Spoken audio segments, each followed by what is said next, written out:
Atenção! Começa agora uma teleaula de História do Ensino Médio. Você vai assistir a teleaula de número 6. Bons estudos!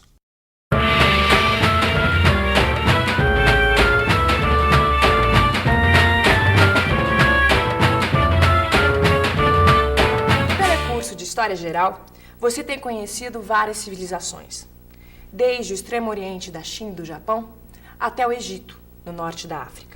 E a Mesopotâmia, no Oriente Médio. Hoje você vai conhecer dois povos semitas, os fenícios e os hebreus. Viaje com a gente do mar Mediterrâneo ao Rio Jordão. Conheça os grandes navegadores da antiguidade. Veja quem ensinou o mundo a ler e quem deu à humanidade o livro mais lido de todos os tempos.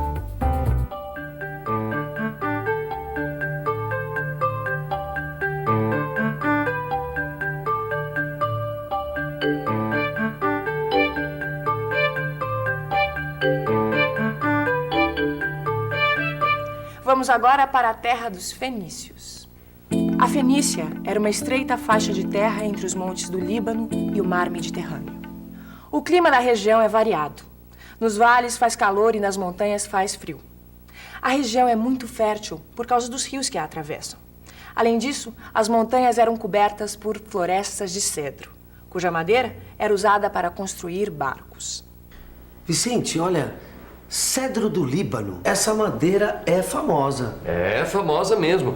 Olha, Gil, não é à toa que os fenícios se tornaram navegantes. Pensa uma coisa, de um lado eles tinham o mar Mediterrâneo e do outro lado uma floresta cheia de madeira boa para fazer barco. Bom, isso quer dizer então que enquanto outros povos semitas e ários brigavam para dominar a Mesopotâmia, os fenícios tratavam de ocupar o Mediterrâneo. Exatamente. Não é isso? Os fenícios levaram adiante a façanha de fazer com que as diversas culturas do Oriente Médio conhecessem umas às outras. Eles foram os grandes navegadores da antiguidade. Síria, 3.000 anos antes de Cristo. Os fenícios se fixam na região dos montes do Líbano e na costa do mar Mediterrâneo. Os gregos chamaram os fenícios de púnicos ou penícios, que quer dizer homens vermelhos. Isso porque eles usavam roupas tingidas de vermelho. Roupa tingida de vermelho? É. Mas espera aí, como é que eles aprenderam a tingir roupa? Com os povos da Mesopotâmia que não pode ter sido, porque eles não tinham tintas. Sim, mas eles viajavam tanto, Gil, que de repente eles chegaram no Egito, trouxeram as tintas de lá.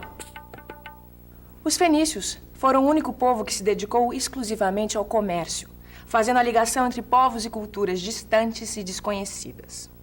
Mas eles nunca tiveram um país unificado.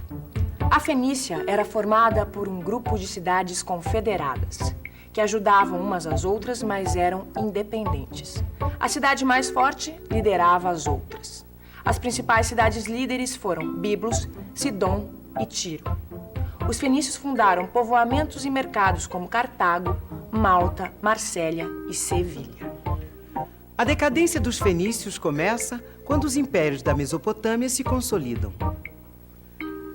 701 a.C., os assírios saqueiam Tiro.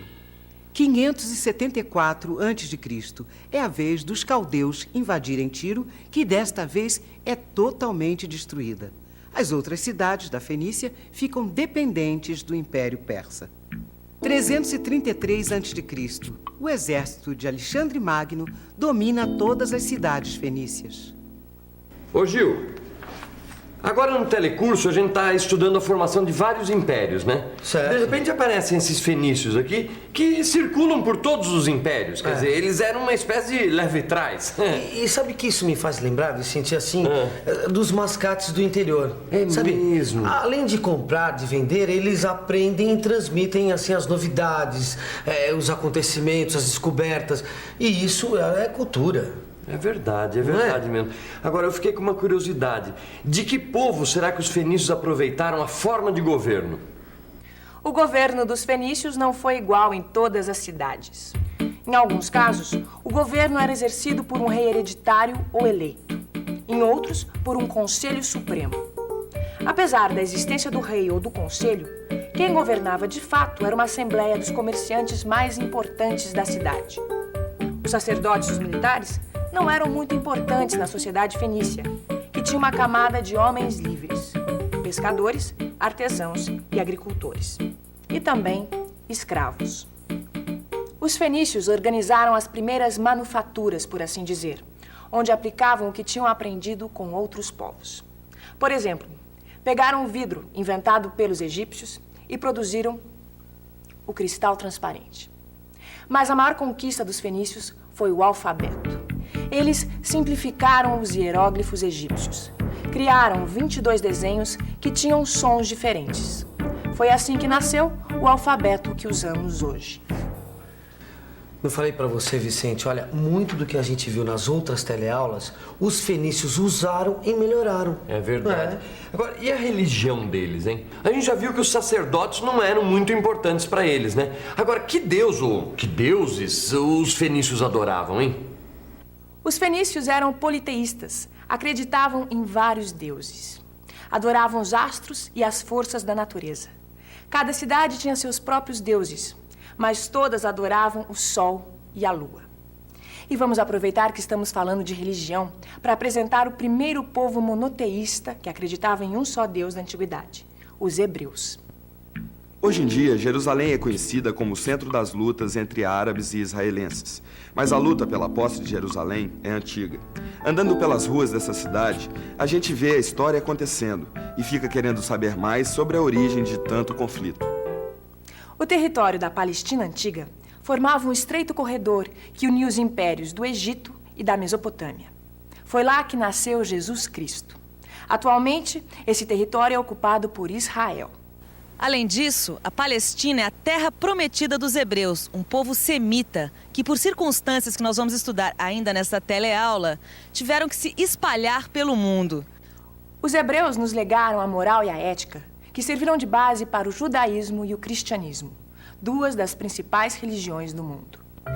A Palestina ficava entre o Rio Jordão e o Mar Mediterrâneo, e era formada por 3 regiões geográficas: a Galileia ao norte, a região central Samaria e a Judéia ao sul.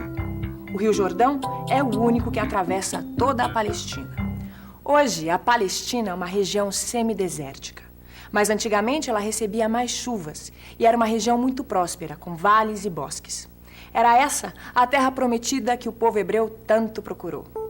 3000 a.C., a tribo dos cananeus, de origem semita, chega ao Rio Jordão.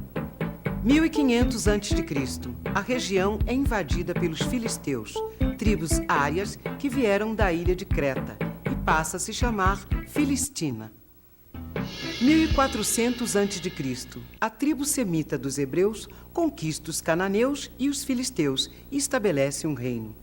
O Antigo Testamento da Bíblia, o livro sagrado dos hebreus, conta essa história.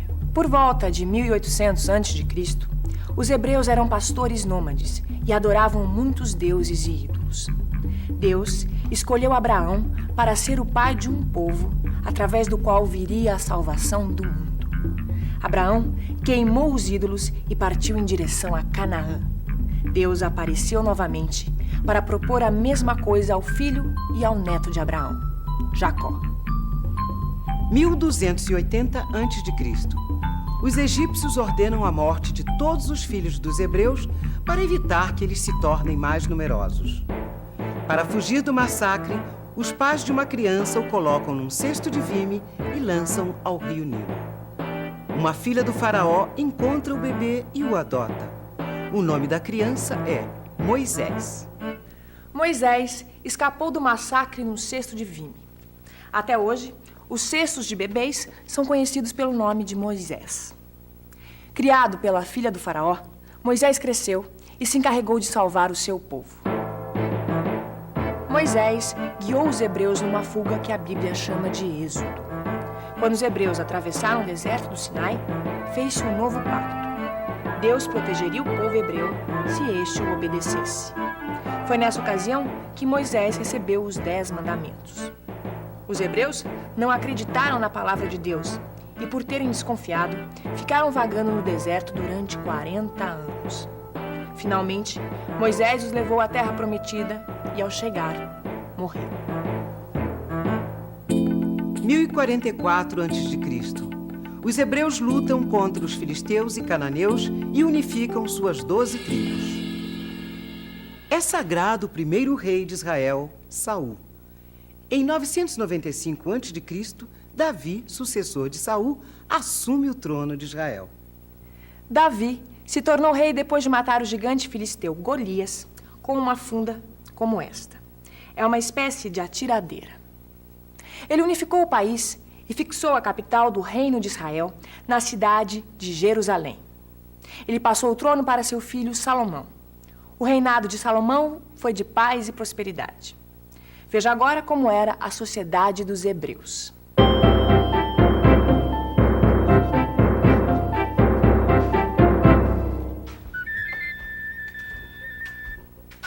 Mulher, me dê um pouco dessa água. É uma honra para mim servir um membro do Conselho dos Anciãos. Eu venho do tempo em que éramos nômades. Primeiro fui obedecido como patriarca, chefe da família. Agora governo no conselho. O senhor lembra do rei Davi? Sim. Era um governo apoiado nos guerreiros. Salomão, nosso rei atual, governa sozinho. Tem poder absoluto. Salomão mandou construir este belo templo. Será que ele vai encher o templo de estátuas, como os fenícios? Não diga uma coisa dessa, mulher. Nós não acreditamos em ídolos. Nosso Deus é um só. Não pode ser representado por estátuas. O Deus dos hebreus dava tudo o que eles precisavam e deixava que soubessem o que queria deles através das revelações. Tudo isso está na Bíblia, que em grego quer dizer os livros. Ô Vicente, eu conheço a Bíblia. Só que a Bíblia que eu conheço é diferente, fala sobre Jesus Cristo. Não, mas você está falando do Novo Testamento. Só que nessa teleaula a gente está vendo a história dos hebreus antes de Cristo. E essa é a história do Antigo Testamento. Depois de Salomão, veio a decadência e o reino se dividiu em dois, Israel e Judeia. Os israelitas se misturaram com os cananeus e voltaram a adorar ídolos. 721 a.C., os israelitas, dominados pelos assírios, se revoltam, são derrotados e levados prisioneiros para a cidade de Nínive. Reino da Judéia, 587 a.C. Nabucodonosor, rei da Caldeia, destrói a cidade e o templo de Jerusalém e leva os judeus para serem escravos na Babilônia. Mas o novo reino dos judeus ainda estava distante. Eles foram escravos na Babilônia até que os persas derrotaram os caldeus.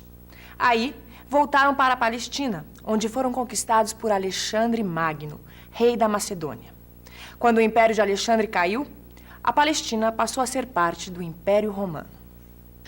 Mas nem todos os hebreus ficaram na Terra Prometida. Muitos deles se fixaram nas costas do Mar Mediterrâneo, especialmente na Europa.